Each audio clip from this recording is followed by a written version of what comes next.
So on behalf of the Critical Realism Network, I'd like to welcome everybody who's joined us for this latest book launch in the series from the Routledge Critical Realist series. And I'd like to welcome Karin Zotzmann, who will be discussing Codes of Corruption, a critical realist discourse analysis of elitic transactions. We're also fortunate to have here today Gareth Wiltshire and Robert Barrington. And the way that this session is going to be structured is that Karin's going to talk for about her book for about 25 minutes. And then we're going to have Robert talk about it for about 10 minutes from a perspective of corruption studies. We're going to have Gareth talking for another 10 minutes from the perception of critical realism. And then we'll be handing it over to the audience for questions and a general discussion around Karin's work. And then we'll end up with some final remarks. So just to formally introduce the panel here today, Karin Zotzmann is an associate professor in applied linguistics at the University of Southampton. Before taking up a position in Southampton, she worked at the Institute of Education in London, and prior to this, she spent 8 years working in the same area at different public and private universities in Mexico. Karin's PhD was awarded by Lancaster University, where she specialised under the supervision of Norman Fairclough in critical discourse analysis. She also has 3 MAs, one each, in English, German, and Spanish. And in the past, she has worked on the marketisation of higher education, the conceptualisation of intercultural competencies, and learning in different social domains, social class and intersectionality in language teaching, and learning and academic literacy. Parallel to these more traditional areas in applied linguistics, she has worked on this book on corruption for several years, and all her work is theoretically informed by critical realism. I'd also like to thank and introduce Robert Barrington for being here today. Robert is the professor of anti-corruption practice at the Centre for the Study of Corruption, University of Sussex. His research focuses on global corruption trends and corruption in developed economies. Robert is the former head of Transparency International in the UK and chair of Transparency International's International Council. He previously worked in the City of London and as a CEO of Europe of Earthwatch Institute and has been a long-term advisor to the UK government.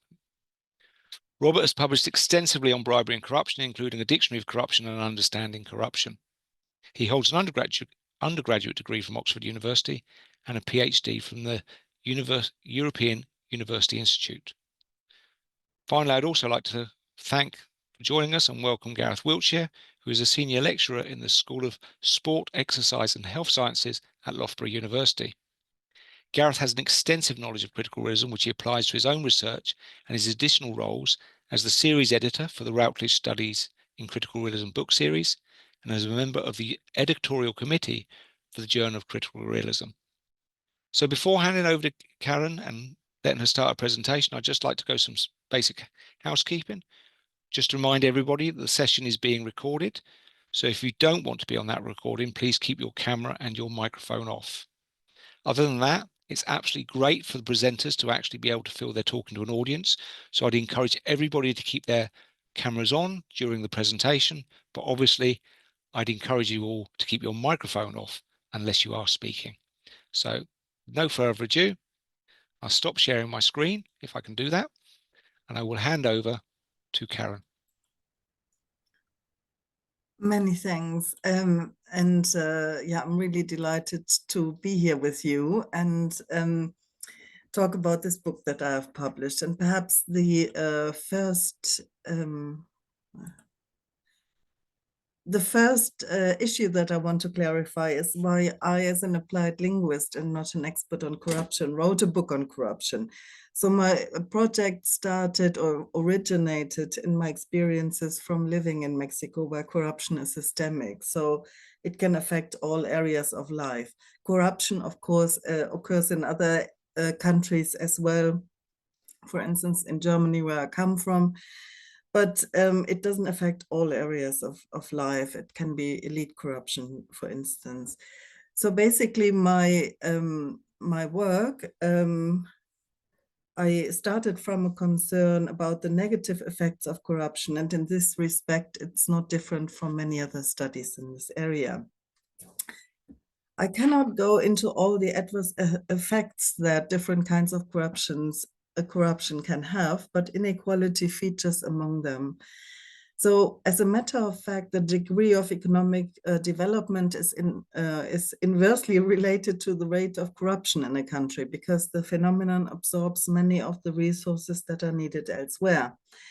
That doesn't mean that poorer countries suffer from corruption because they're poor, but what it does mean is that inequality is a strong driver of corruption. So unequal, richer countries can suffer from corruption too, especially in authoritarian systems where closeness to the center is very important. So there are lots of reasons, to study corruption. My second concern is actually politicians using accusations of corruption successfully in their campaigns. So they accuse others their opponents to be corrupt. So as I said, there are lots of reasons for studying corruption. And there's an enormous amount of research from different disciplines. However, actual instances of corruption can normally not be studied. It's close to impossible because A, it's illegal, and B, there's often no immediate victim as in other forms of crime. So the victim is mostly outside of the actual event. Therefore, empirical studies often focus on the number of cases that came to light, on structural preconditions, or on perceptions of and attitudes towards the phenomena. And as Lobo has argued, what is missing from research is hence an analysis of real instances of corruption that can contribute to an understanding and an explanation of the interplay and interrelationship between agents, social and discursive practices, and institutional structures. Such an understanding is, however, crucial for the design of effective anti-corruption strategies, education, and training. So the book is about a limited set of instances of face-to-face bribery, extortion, facilitation payments, clientelism like vote buying, and cronism. The empirical data that I analyzed are video and audio recordings. They were secretly filmed or taped by individuals who were present at the time, and then they were uploaded to YouTube. The overall corpus was much larger than the 12 cases I've analyzed in this book. Okay.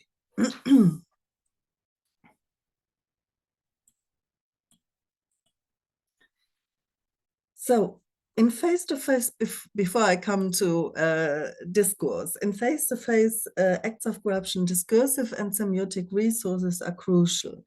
Participants in such events have to use language very carefully, language and other resources. Often they have to sound each other out, remove moral barriers, avoid being direct, and project both trustworthiness and the lack of trustworthiness at the same time. So why is that? I want to present here one theory out of many existing ones that offer a potential explanation why discourse is so important, and that's the principal agent theory. It argues that corruption is at its core an abuse of entrusted power for personal gains that always includes three participants. So there's always a principal that can be an institution or an organization, an agent who is employed by the principal. The institution grants the position of power to the agent under the condition that the agent applies the procedures in an impersonal manner. So corruption occurs when an agent diverts from the official procedures and breaches a positional duty by treating a particular client or citizen favorably in exchange for some reward. So participants in face-to-face acts of corruption have to square a circle. Agents who work for a principal have to indicate somewhere in the event that they are not reliable because they don't work as the institution would require it. At the same time, they have to project reliability or trustworthiness because the illicit deal is not backed up by the institution or by law. So the deal is actually based on some form of trust or related to power. but it has to be negotiated. So in principle, trust is extremely important, and participants in such event must sound each other out. They need to be highly attentive to the way something is expressed, and to contextual cues as well. So Li, who investigated corruption in the judicial system in China, describes the complexity of necessary discursive behavior in the following succinct way. Bribers with some common sense would understand that a bribe should not be addressed as a bribe or explained as an inducement for an illicit service, since those words project dashing instrumentality of the briber and illegality to its recipients, who's the last person a briber wants to offend. So the choice of language is all important. Some words shall never be used in any circumstances. Some can be used only in relation to certain persons with whom a trusting relationship has been established. Risk and trust are both subjective perceptions which respond to the slightest observation of behavior. She also gives several examples of Chinese expressions, euphemisms for bribes. So this is exactly what I've experienced myself and what I found in the cases that I analyzed in the book. For the case of Mexico, there's even a book commissioned by Transparency International, and there are websites offering some kind of dictionaries of euphemism and idioms that reveal the illicit nature of corruption and help to remove the moral and cognitive barriers. So what I would like to do is to come to a few cases that I have analyzed. And the first one is an interaction between a driver and a traffic police officer. It's a case of petty corruption, and it's the least harmful one, where the participants don't know each other. The interaction is short, where they're both at the same level of power and class. And what happened in this interaction is the following. So what is interesting here is that there are regulations that stipulate what the police officer is supposed to do and to say. He should stop the car, identify himself through his name and official badge, and then clarify what kind of offense has been committed.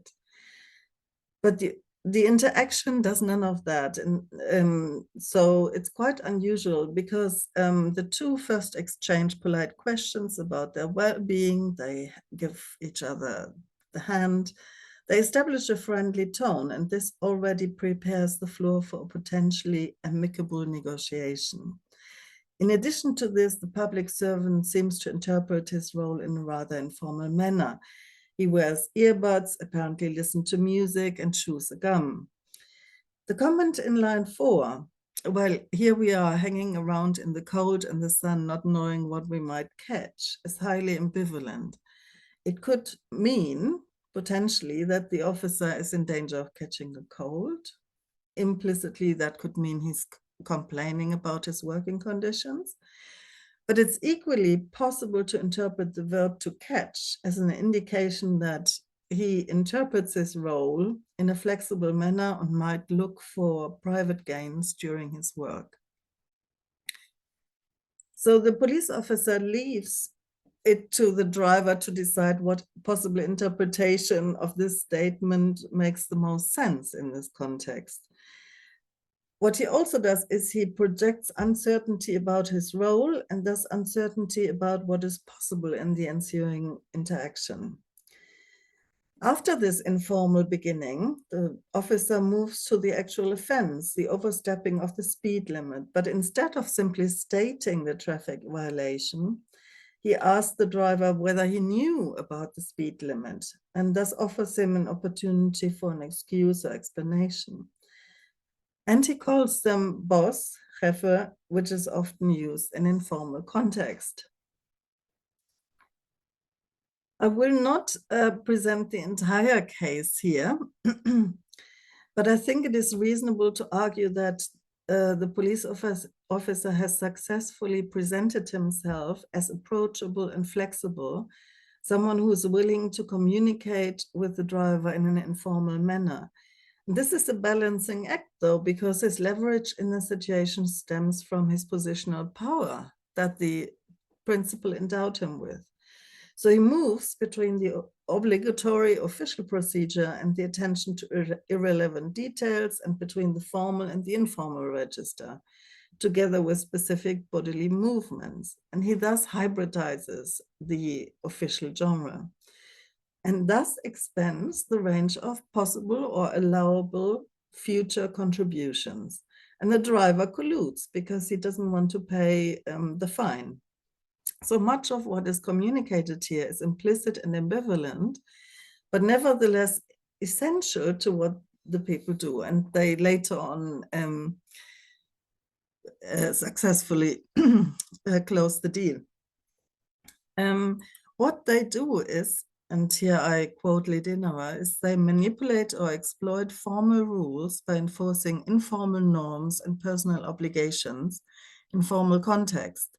Such strategies involve bending both formal rules and informal norms, or navigating between these constraints by following some and breaking others. This was a petty corruption case. When we move upwards to middle range and then elite corruption, the cases become more complex because they require the cooperation of people in the institution who are not, or other institutions who are not present at the time of the event. The value of the negotiation is greater, and the potential damage that is caused is also further reaching. So the second case, here, prior to the recorded event, a citizen has submitted her pension application, and after 9 months without any response, she receives a letter in which she is asked to submit her documents, which she had already submitted. When she tries to find out what went wrong, the people in the Social Security office recommend a lawyer to her who might be able to help. And when contacted, this lawyer offers to fast track her application in exchange for 500 pounds, obviously in pesos, but I've translated the sum here. So again, I will not present the entire case here, but I would like to point to the fact that the lawyer must be part of a network. In turn 6, he admits that he has helped a lot of people here with pensions and all that, and he must have coordinated that with collaborators in the pension application office. Otherwise, they would not allow him to act on the applicant's behalf. Tellingly, he tries 3 times in one sentence, turn 4, to describe one collaborator, but keeping him anonymous. So he talks about, I mean, the person I work with, I mean, the one who helps me, I mean, who does this is reliable. In other words, he emphasizes the reliability of his contacts. So as I said, in these middle range cases, the structural conditions become clearer. So it's not just an interaction between 2 people and the principal. I'm not saying that there are no cases of structure in petty corruption that enable and motivate agents to behave the way they do. Certainly, the fact that police officers are underpaid in Mexico and poor, and that they perhaps are even forced in some cases to extort by their superiors, are causal mechanisms. But what I am saying is that when we move up the social ladder, the network becomes more important, and the participants often need to clarify where their power and influence comes from. So they talk a lot about the people they know and can do things in illicit ways. So they talk a lot about their network to the person who gets distorted. One of the cases that I dealt with was vote buying. Here, a public servant gives financial support to a poor citizen, but makes it clear, but albeit in very ambivalent terms, that she has to vote for a specific party in the next election. And she's asking now if she is obliged to vote for that party. And he talks around it. He uses several strategies to deflect attention from his personal involvement and responsibility, because he tries to build trust. He speaks of the election in a rather vague manner, but when the time comes and her obligation to vote for the party will, as he presents it, be enforced by unnamed others, people will say that you have the program. But how can they actually ensure that the citizen will vote for them, as, at least in principle, citizens are protected by secret voting? Stoke argues that the knowledge about actual voting behavior must be based on local knowledge from the community itself. She says, we do well to return to the insights of many studies of clientelism, that the relationships involved are face-to-face and ongoing. The gift-giving of clientelism and patronage does not only motivate people to vote for the patron's party directly, but also reinforces a social network in which patron and client are embedded. That clientelist relationships are ongoing, that the diet is embedded in a social network, is theoretically important for several reasons. Networks provide information about their members to other members. We know whether our neighbor or co-worker votes or abstains, voices support for one party or another, and comes from a family, etc. Clientelist parties use operatives who are embedded in these networks, and this local knowledge allows them to make informed guesses about whether a voter to whom the party gave goods or employment actually followed through and supported the party or defected to another. Networks allow clientelist parties to sidestep the secret ballots. So therefore, it must be the case that there are various structures at play that enable the event to happen the way it did. Members of the governing party interact with intermediaries like this person here, who works for the social program. They help him to secure and distribute grants, which he then uses to recruit voters. To ensure that the grantee reciprocates, informants at the local level need to monitor voters informally and report back to the selection committee, who, in case of non-compliance, can determine the grant for the respective citizen and their family.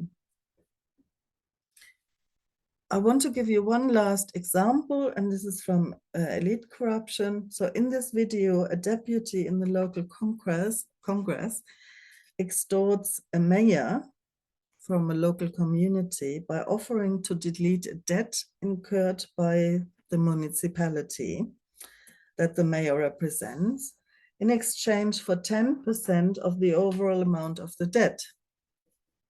So the scandal, publicly known as the corrupt equation, involves other civil servants and municipalities as well, where accounts were approved in exchange for a substantive bribe, and they were trialed later on. So the deputy who talks to the mayor describes people in this network higher up in the hierarchy as very powerful. So he says, that guy, the one he is connected with, can get you anything with housing. He has all the Ministry of Agriculture under control. That bastard, he's a beast. That guy's a millionaire just from social programs. The treasury is giving him everything. He has a shitload of farmers. Yes, he can get streets. His specialty is buried money, waterworks. This is especially, he has a politician in his pocket. He has the National Water Agency in his pocket. He can help you if you need a sector. He's the go-to guy. So the deputy here uses rude terms to describe this other person, bastard, beast, etc., and who apparently is so powerful he can get all these institutions to do what he wants, what is in his interest. he himself actually works with that person in the extortion of mayors, as we learn later. He says in a later instance, here I come into the equation. But at the same point, he presents himself purely as a friend and supporter of the mayor. So even though he obviously isn't, he presents himself in a nice way. He argues that he is against extortion, which he calls this shit, and he neither wants to get his share of the 10%. In fact, I don't ask for dough. I don't ask for dough, but yes, they will ask you for dough. Okay, what we can see here is that, again, the deputy, the participant, bends and breaks formal rules and formal discourse. He uses informal and actually rude discourse as a form of bonding because he must convey some form of trustworthiness and reliability, while at the same time indicating disloyalty to the institution that he tries to square a circle. More importantly, and similar to the case of the vote buying, he tries to convey that he's part of a powerful corrupt network, so he is connected, but also, and at the same time, that at least morally, he's outside of the network and thus trustworthy. So I come to the end of my presentation. I think what the analysis of these and other cases brought to light is that acts of corruption are not necessarily cold or impersonal. This stands in stark contrast to the economist's view of corruption as being enacted by rational cost-benefit calculators or homo economici. In the present corpus, participants, at least the cases I analyzed and saw, participants pursued their own interest, but they did not always act in purely instrumental fashion. They carefully calibrated their behavior to the people they engaged with and the institutional, sociocultural, and normative context they operated in. All agents who negotiated successfully in illicit deals tried to establish some form of trustworthiness and reliability. What are the wider contributions of this work? The corpus constitutes one of the first compilations of events where illicit deals are negotiated, and without access to empirical instances of such practices, it is difficult to verify whether theoretical models are sufficiently developed to capture the main causal mechanisms that operate in these events. That's why most investigation use perceptions and attitudes instead of real cases. The second major contribution of my study, I think, lies in the development of an original theoretical and conceptual framework.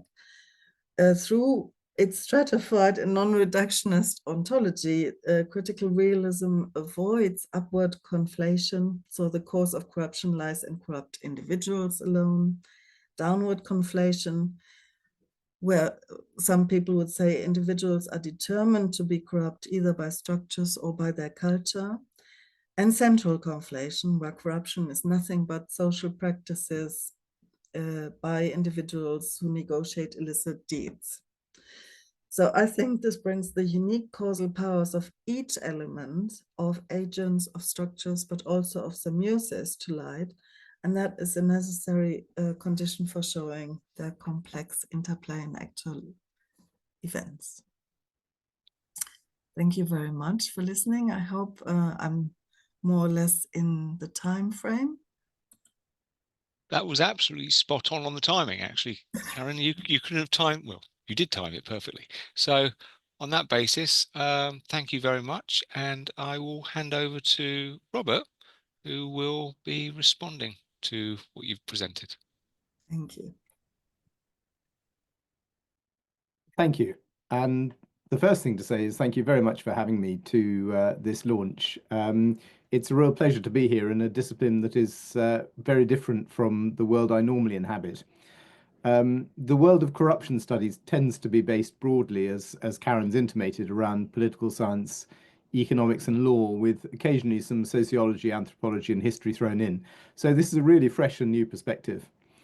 And I should say I really liked this book, Karin. It was a fascinating read. Partly, of course, the core of it, the chapter 5, which looks in detail at the case studies, but also the application of the CR approach, which I was not familiar with before, and I thought really added something to this field, as you've outlined. So what I'm going to do is really just give some semi-structured observations based on my reading of the book on some of the things that struck me as being interesting and original, and of course very happy to deal with anything else during questions if that comes up.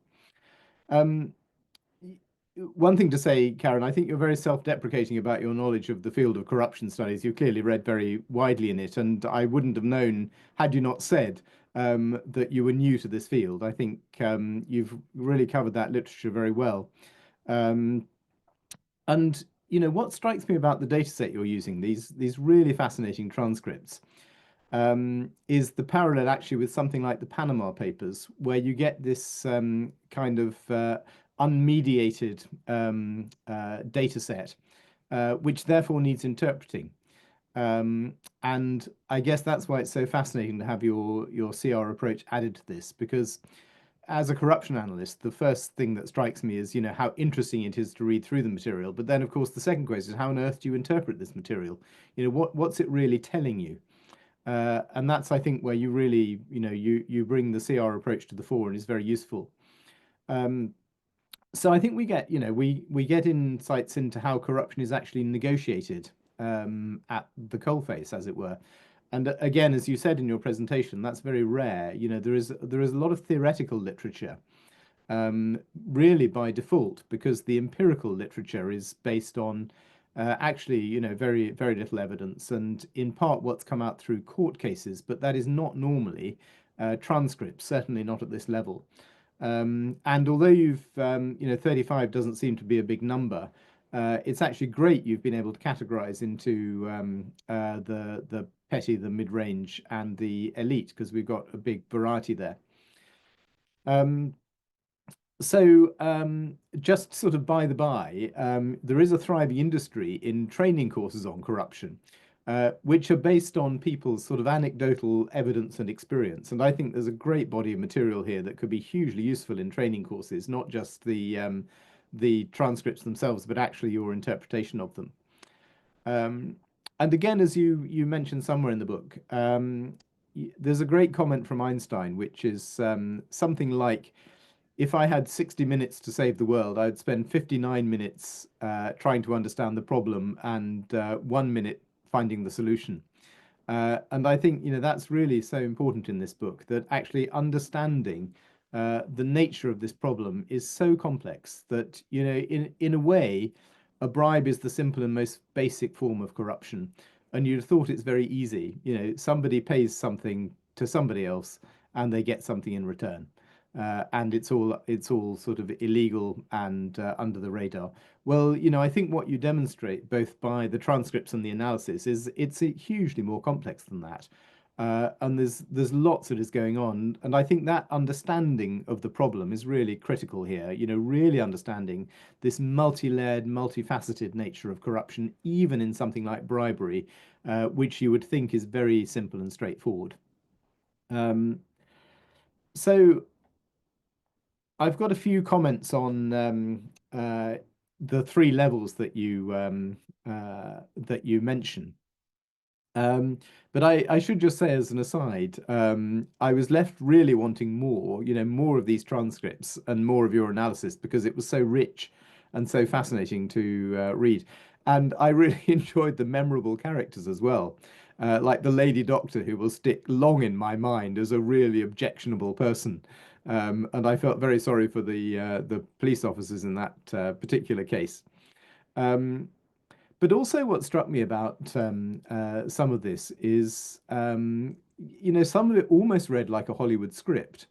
And it really made me think how very good those scriptwriters are in some of those movies about how they portray corruption, which I've actually often thought, but this really validates that, I think.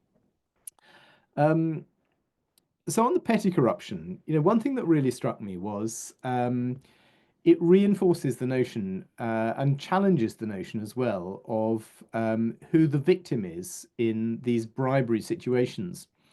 The question of sort of victims and the sort of discipline of victimology is relatively new in corruption studies because it seems so hard to identify who the victim is.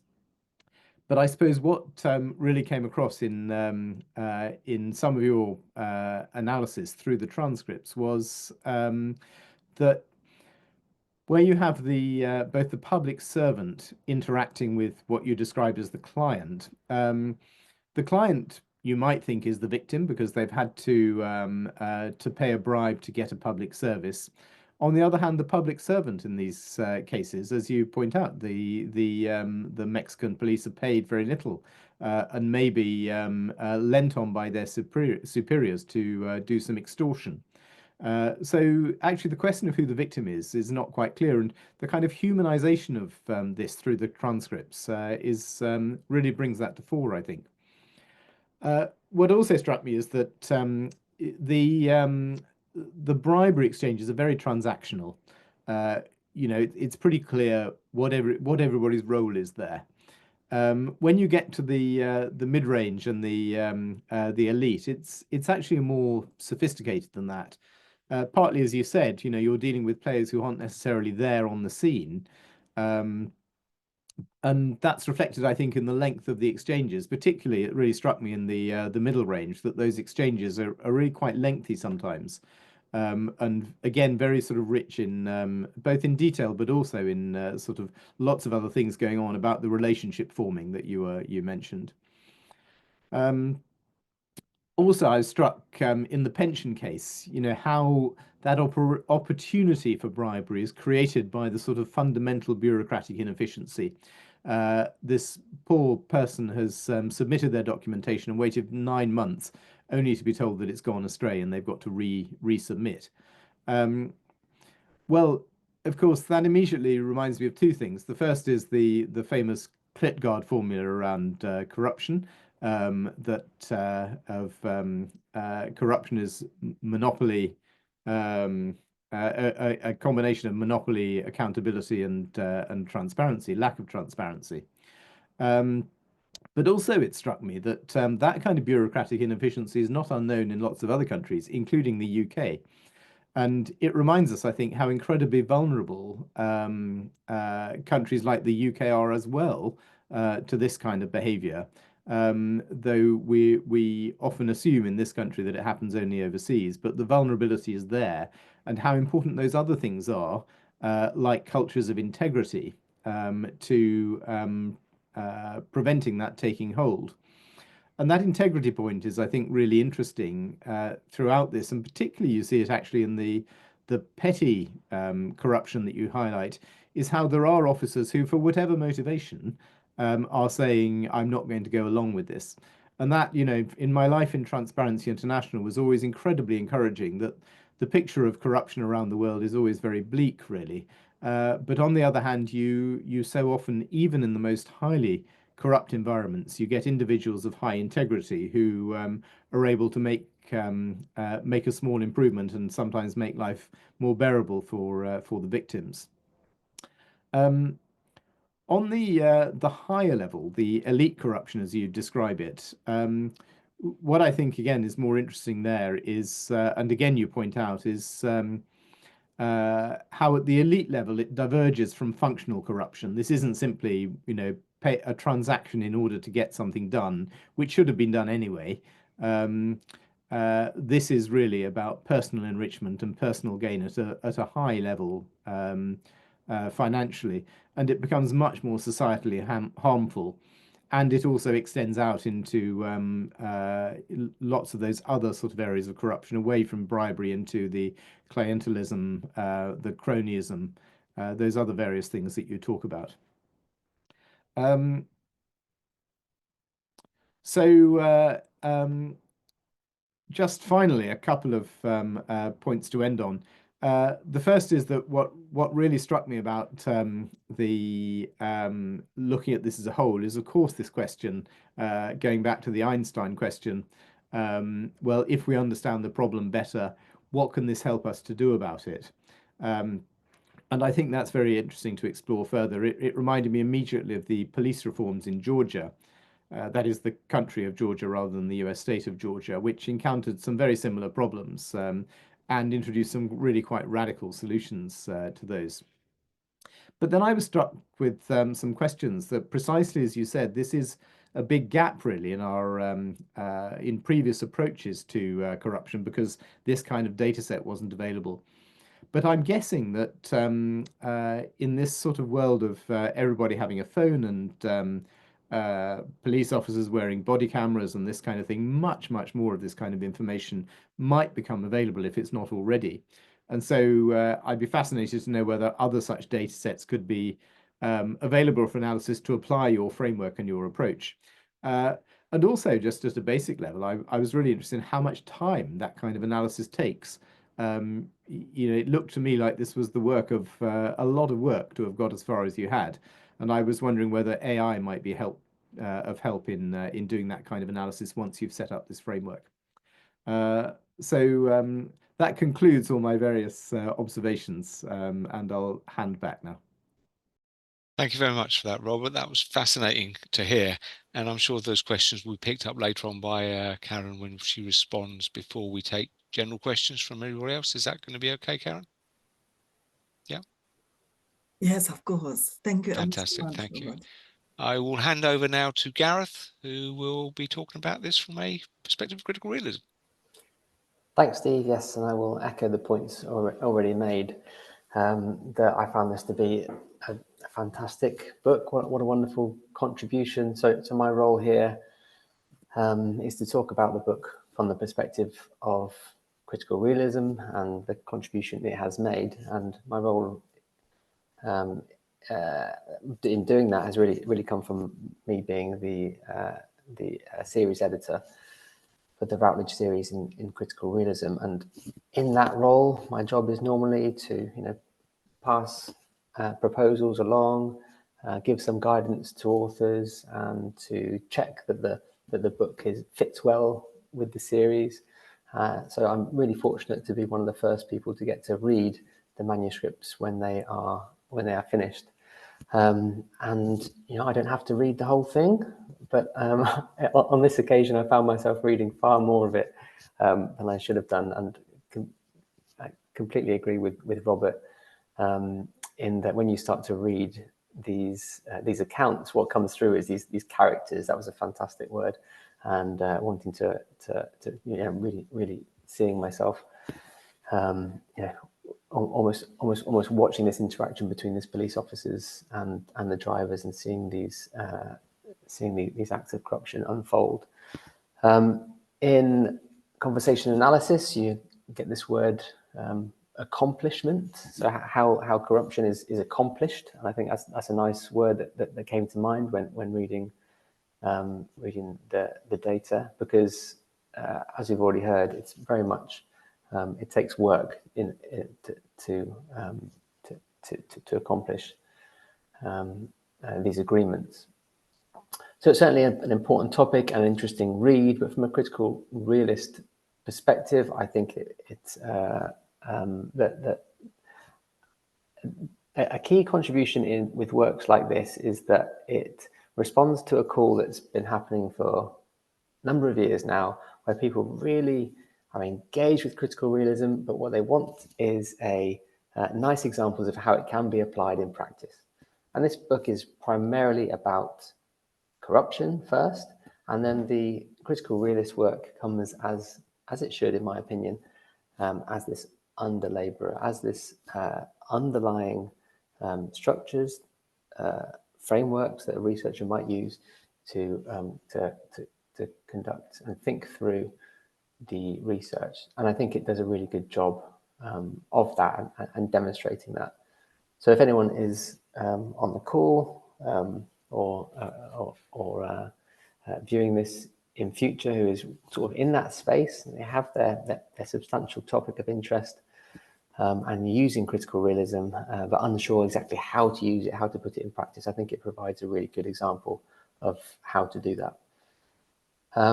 For me, it's kind of this implicit critical realism for a lot of the work. So people might want to look at it and think, well, okay, when it's not spelt out, how can you see where critical realism is in this book?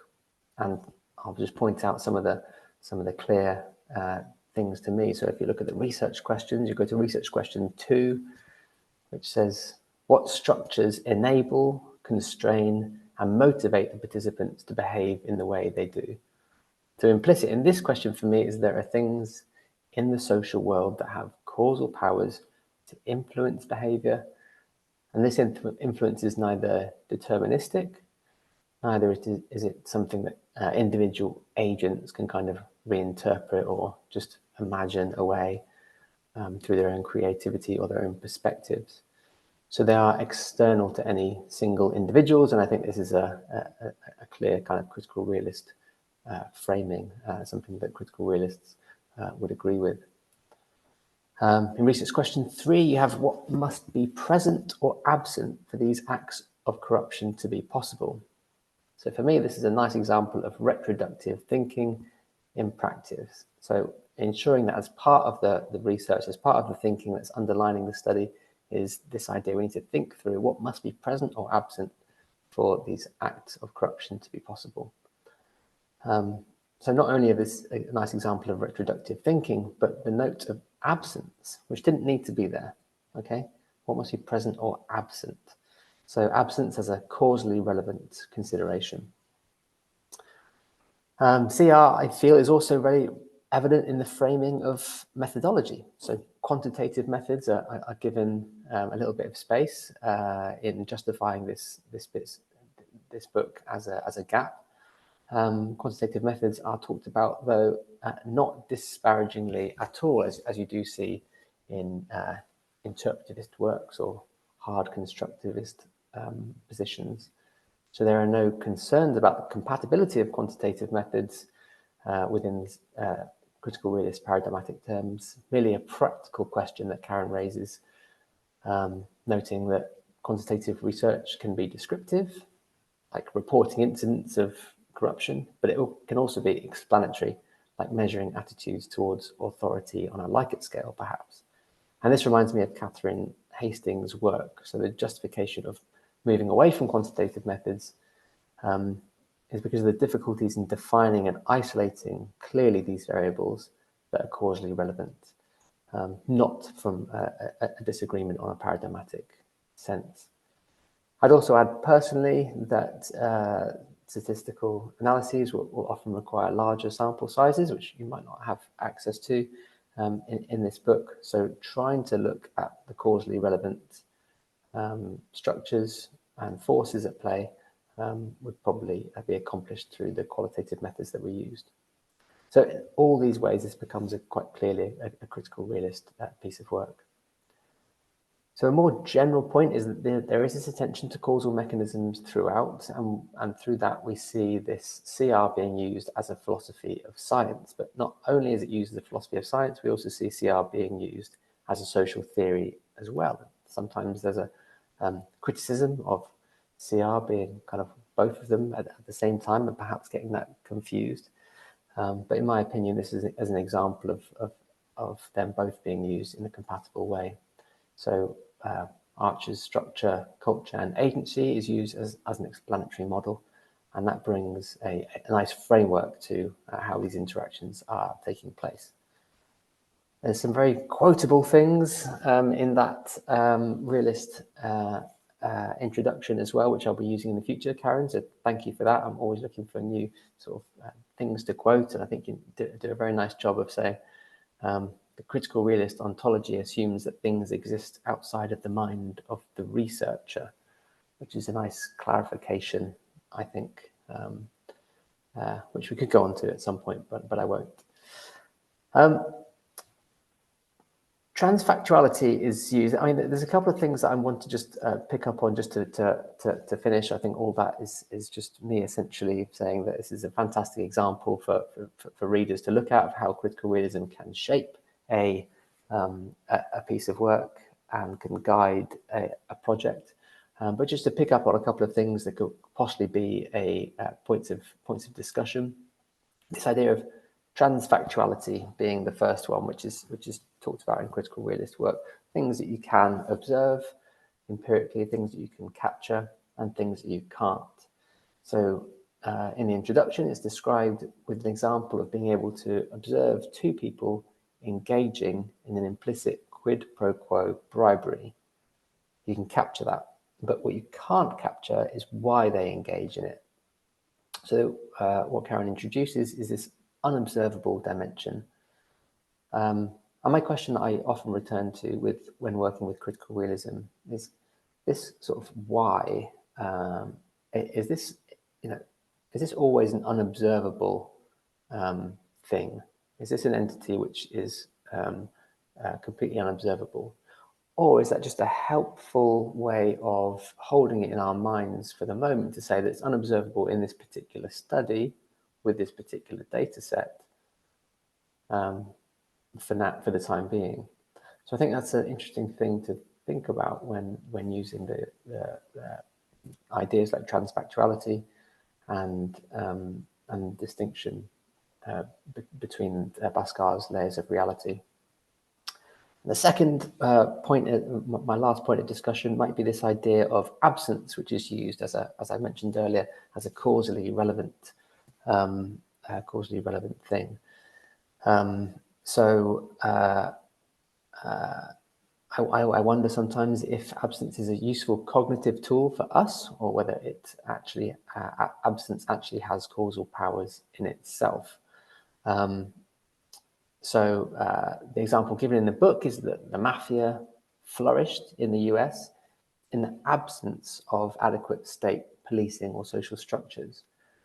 So I wonder sometimes if absence is, if we can think of it that way as being the causal structure, because it assumes that it assumes a particular direction.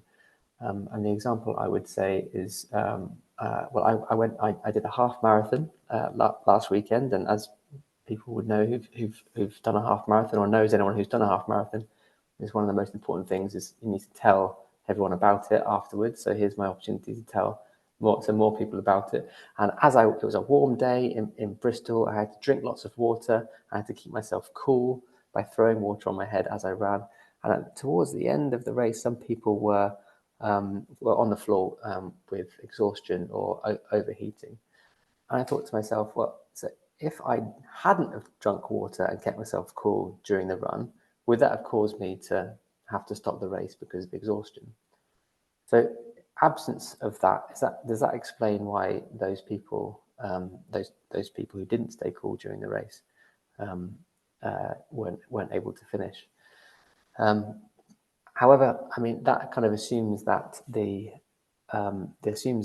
there is that I was going to finish the race anyway, and the absence of something didn't let me finish.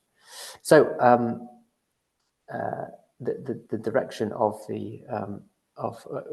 what's going to happen anyway, I think, is an important thing to consider if we decide whether absence is actually causally relevant. So a couple of things to think about: transfactuality and absence and their role in our thinking. They're a couple of things that came to mind. But in summary, a wonderful book, fantastic to read, and love to hear what you think of those questions, Karin.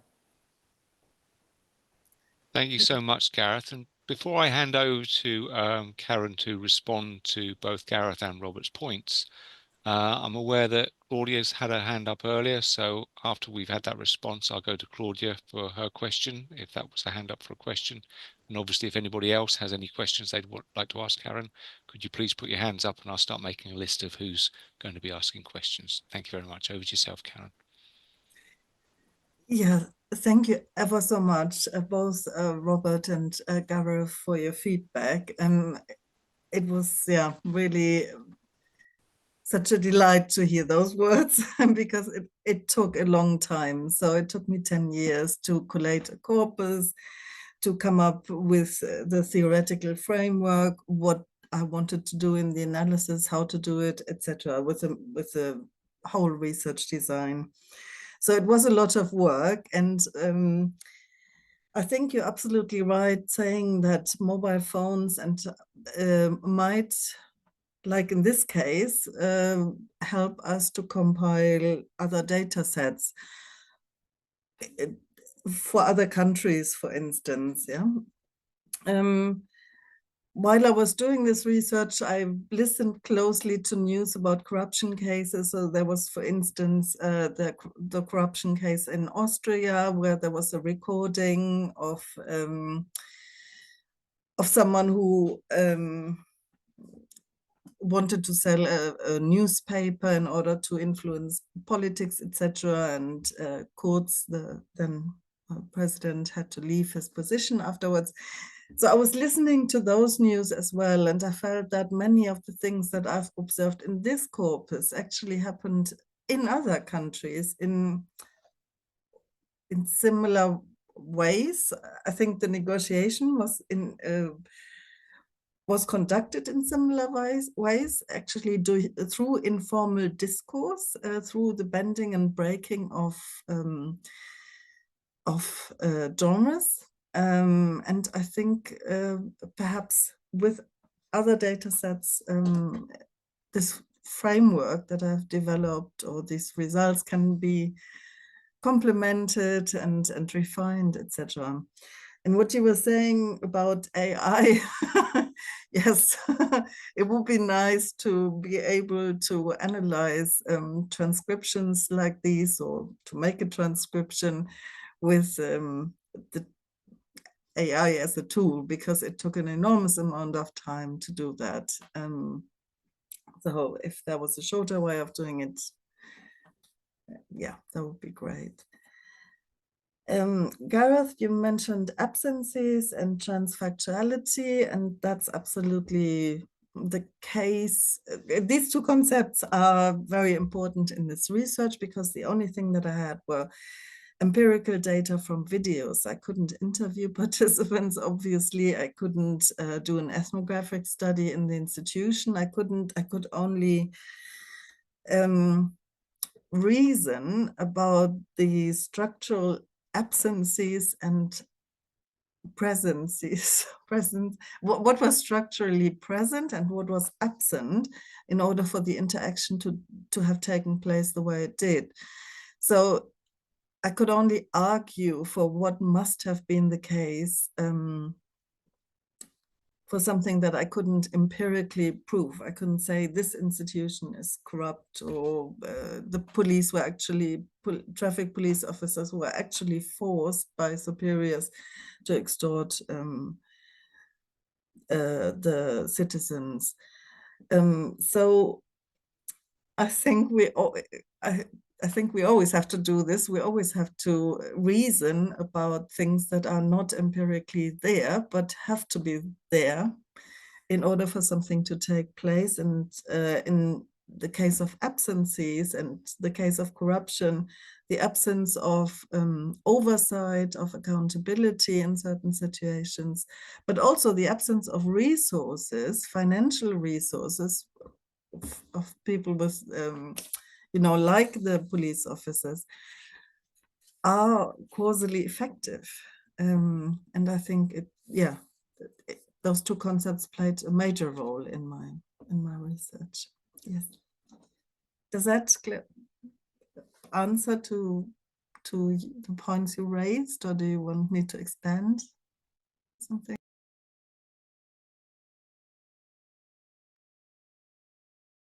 I think there's probably going to be a conversation that yourself and Gareth are going to be continuing on this at some later date, but I'm conscious that we might want to bring in some of the other people who are attending here today.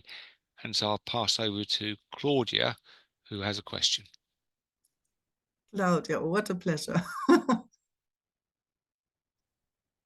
Good afternoon, everyone. I'm calling from Chicago. My name is Claudia Munoz. I'm from Mexico, and I work with Karin back there. So, dear friend, congratulations. It's a joy to see you and always achieving wonderful things. I want to be like you. I admire you a lot in different ways. As Mexican, and I have always told you how brilliant you are in observing nuances, not only in terms of linguistic. I'm also a linguist, and not only the discourse analysis behind these examples that you clearly explain. I mean, I've been through those scenarios. So it's very interesting how you have been able to observe the nuances, the meaning of the silence and the insinuations of the participants in each scenario. Now, I have never heard about the classification of corruption, petty corruption, elite corruption. It's been always corruption, period. And I'm not familiar with the critical realism theory. I think it's very interesting. I would like to read more about that. And I agree with you with what you responded to Gareth about well, in these scenarios, in these particular scenarios of corruption in my country, I'm not proud of that part of my country. I love my country, but I'm not proud of that. And it's not nice to be the subject of such a study, to be honest. But yeah, it's the absence of, to me, it seems to be like the absence of the willingness to do their job and seeking opportunities to gain benefit. Yes, there is an absence, certainly, of financial resources to fill out the gaps in different public institutions. In the specific case of the woman asking for a pension that she has the right to, and there should not be any third party involved for her to get what she deserves. And that is just an opportunity for people who may have a salary, decent salary, but he or she knows that they can make more money. They can get more profit from different ways and to delay situations and so. So that's a very important and interesting point of view as well. And thank you very much, Karin, for the invitation. And yeah, thank you for this lecture. Thanks. Thank you ever so much, Claudia. And I just wanted to say I felt bad that it was a corpus consisting of purely Mexican cases. I thought for a long time that I would like to bring in cases from other countries. I really enjoyed living in Mexico, but I really wanted to abstain from any moral evaluation, because that is not fair. And exactly because of structures. In some structures, or when there's something absent that could protect you, in some structures you are just motivated to bribe because you want to get out of the situation. That is the cases of the petty corruption. So yeah, I hope you will read the book, but I try to be absolutely careful with, considering every possible reason that people could have for doing what they did. So yeah, thank you. Thank you, Karin. And there's a question from Jeremy. Hi there, Karin. Thank you very much. Wonderful presentation. I have actually two different questions. I wonder if you could say anything about translation. Basically, I assume that much of the data that you collected either in Mexico or the case in Austria were not in English, that you had to translate them for the purpose of your book. I wonder how you dealt with the translation issue, and if you, for example, translated the data yourself, how did your own perspective as the researcher came into play, and how it's sort of, I suppose it's a metaphorical way of putting it, but how did the translation reorganize the empirical data? That's my first question. about translation. And the second question I have is drawing from what you just said about you wanting to avoid moral evaluation throughout your analysis. I just wanted to ask you if you felt that there were moments in the drafting of your book or in the analysis of your data where you felt that moral evaluation was simply unavoidable, that it was just part of what you were doing.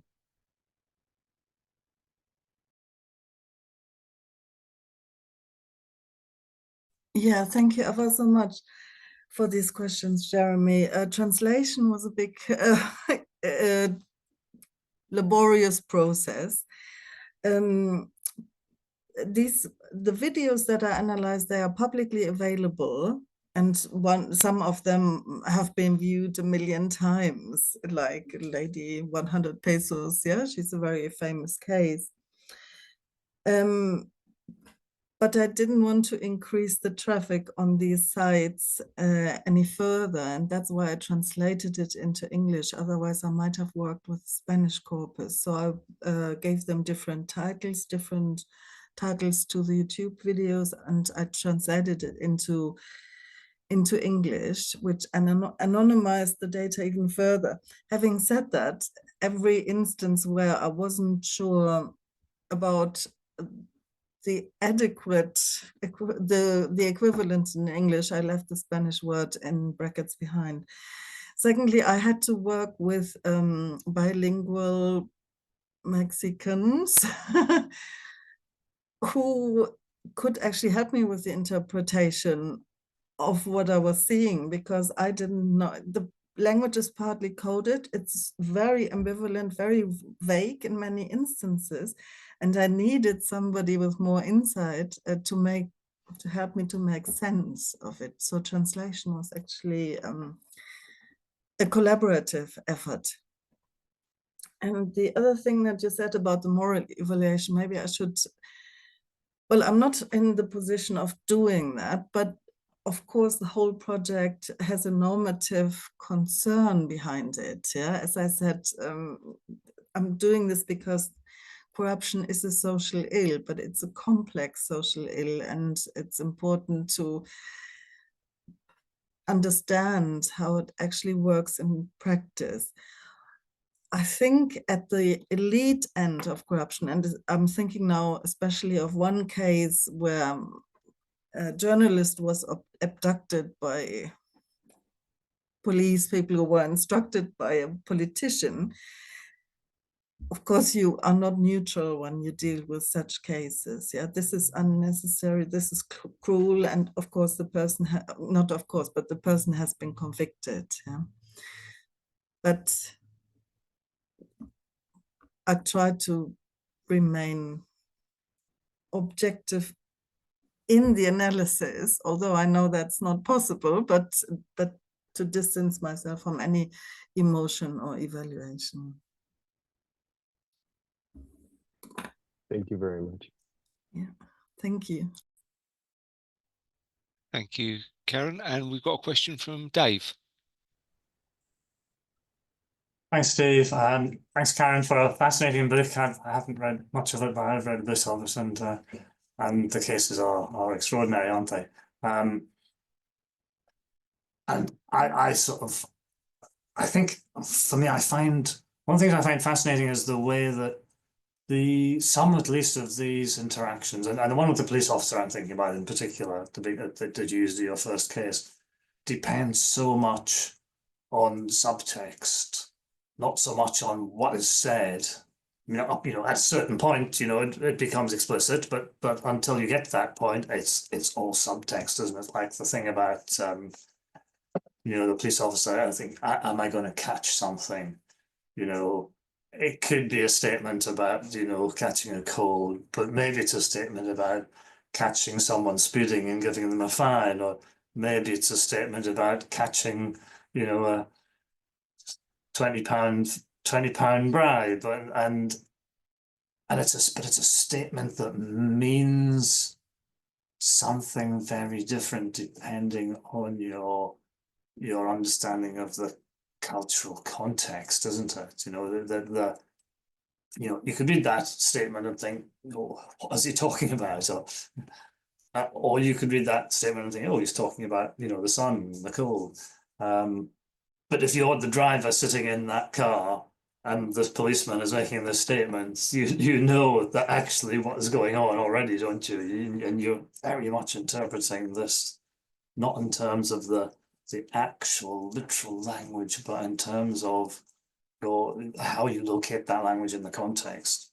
And yeah, just a commentary. I don't know what you think about that. Yeah, absolutely. So in the presentation and in the book, of course, I usually use the word semiosis, which includes body movement, gestures, other cues. So it's not just, you cannot understand the interaction if you only look at what is being said. That is ambivalent in itself in many cases, like the sentence. But seeing the police officer moving and looking and chewing and smiling and laughing, that's a very, all this together made the meaning much clearer for the driver, I suppose, and for observers in general. So it is ambivalent language that has to be interpreted in the context, of course, with all the other cues that are given. And habitus comes into that as well. So there's one case of a drunken young woman. She is, I think, 18, who drove into several cars. It's in the early morning hours and she's completely drunk, and she deals with police officers and she offers a £5 bribe for all these, to get out of this situation of destroying all these cars and being dangerous.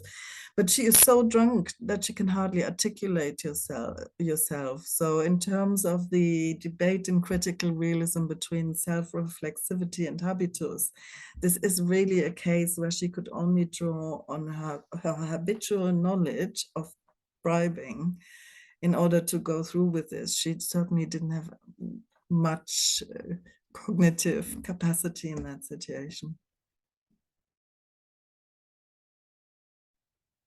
Thank you, Dave. Thank you, Karin. So we've got some time for some more questions. I'm just checking, is there anybody else who wants to make a question or a comment or an observation? Jeremy, is that a new hand? Yeah, I just want to comment on what Dave said about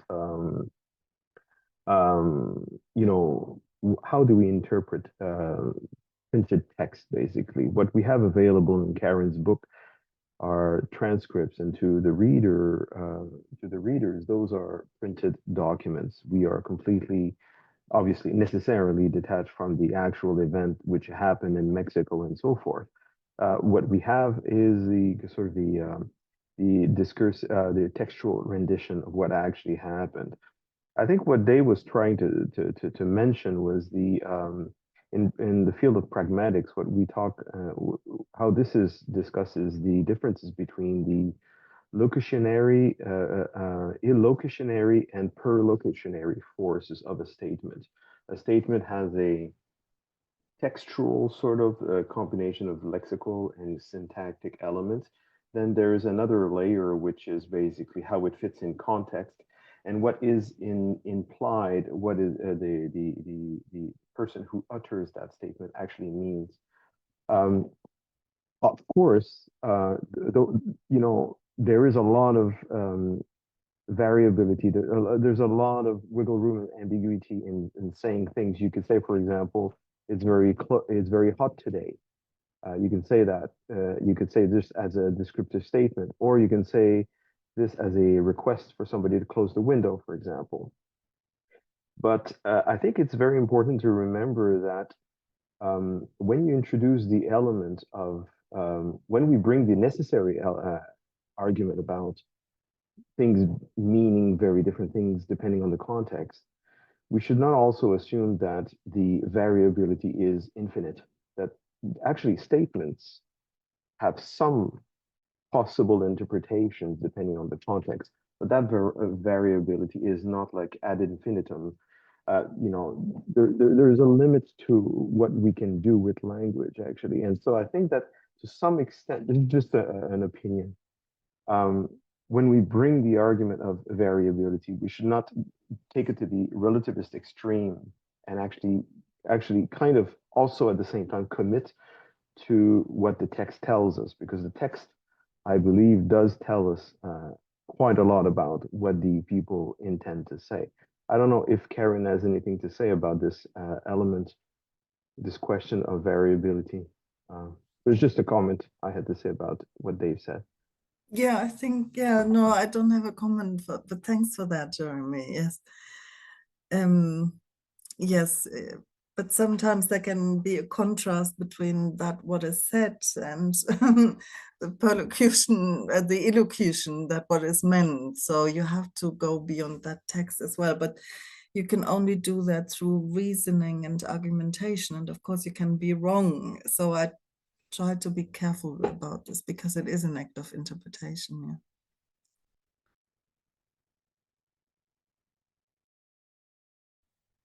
Thank you, Karin. So just to check before we move to closing remarks, last call if there's anybody who has anything they want to observe or comment on or ask to any of the panel. Obviously, the presentation has been so comprehensive. We've done really well here, so that's a really good vote of thanks from everybody already that it's been well covered. But I'll just hand over now, starting from Gareth first of all, and then Robert, and then Karin, for some closing remarks. So, Gareth. I'll just close by saying thank you so much, Karin, for an excellent contribution to the series. It fits beautifully well in the series for critical realism as an example, an exemplar for other people wanting to use CR as a framework. And a huge amount of work's already gone into it. That actually gave me a sense of professional jealousy, but also inspiration to want to try and find the time to do something. I'm sure other people who pick up the book will get that experience as well. So well done, congratulations, and thank you. Thank you, Gareth. Over to Robert. Nothing really to add except to reiterate that I enjoyed it very much. I would really thoroughly recommend people should read it. And you know, it's rare that you get a fresh eyes and fresh perspective on an old problem, and I think that's what this has brought. So I really welcome it. Thank you, Robert. And then finally over to Karin for last words. Yeah, I just want to thank the discussant, Robert and Gareth, for the fantastic feedback. I'm really so happy after all the work that I put in. I would like to do something more with the work, but I have been actually quite exhausted after all those years working on it. But yeah, hopefully I will be able to continue this line of investigation. And I also would like to thank the organizers, Dave and Steve, for being there, of organizing it, and it ran really smoothly technically, and yeah, many thanks for that. Thanks very much, Karin. So on behalf of the Critical Realism Network and the Centre for Critical Realism, I'd just like to thank all the participants. Have we got a last question there? Did I see a last question from Caroline? We have got time for one if we can. Caroline? No, hand's gone down again. So yes, thank you very much on behalf of the Critical Realism Network and the Centre for Critical Realism to all the participants and everybody for joining in. And we will see you at the next book launch. And I look forward to reading the book myself, Karin. Thank you very much.